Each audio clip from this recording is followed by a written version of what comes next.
So two of the dimensions that I want to talk about today, because I'm not sure that they get as much attention as some of the other very valid leadership qualities, are humility and what in your rubric you're determining humility and temperance. And temperance I might call demeanor in another level. And to try to illustrate a point, I guess, let's just take the opposite of each of those.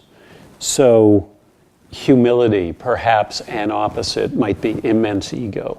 Now, I'm naturally being extreme. Having said that, immense ego, what does that elicit? That elicits a sense of exaggeration for people that are dealing with you, sense of self-interest that people are going to react to in a particular way, a desire sometimes to take you down a peg. What might be some of the opposites of temperance or demeanor? It might be a fierce temper. Again, I'm being extreme. Or it might be a really volatile character. And what does that elicit? A fierce temper. Let's avoid this person. Let's not make them mad. Let's not give them all the information because they might get upset.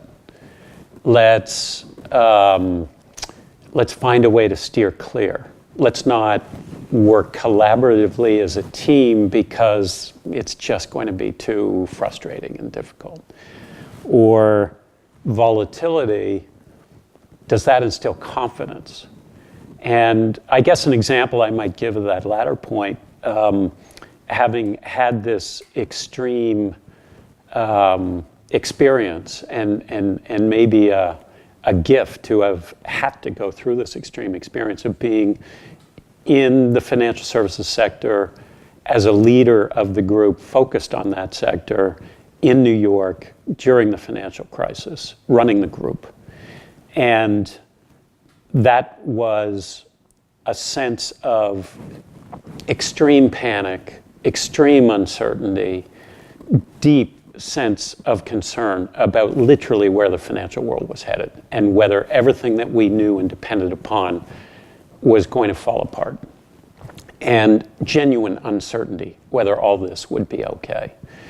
And in the middle of that, if I as a leader had exuded anything other than a calm sense of belief and confidence, that was going to infect everything and everybody around me. I was in a position to know more than the average person. I was in a position to be interacting with a lot of the key actors at the time. And if I exuded a sense of massive volatility, then everybody was going to be volatile around me. And that was not going to lead to the sane, focused, purposeful sense of how we're going to deal with this. And it has real world impact in that sense. Having said that, let's flip it around. Humility and temperance. Humility doesn't mean don't show confidence. It has to be married with confidence. It has to be married with decisiveness. It has to be married with strength. It has to be married with determination. Humility for its own sake doesn't get you too far. It can make you look weak in certain circumstances.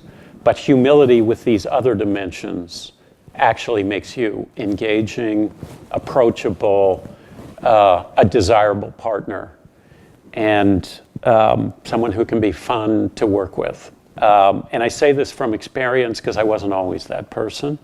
And likewise for temperance, I wasn't always that person. But temperance has to come with a sense of excitement, a sense of enthusiasm, a sense of engagement, a sense of interest. And so temperance, if it means bland, that's what you're going to get. Temperance has got to be combined with these other factors. And when it is combined with those other factors, it can be immensely powerful.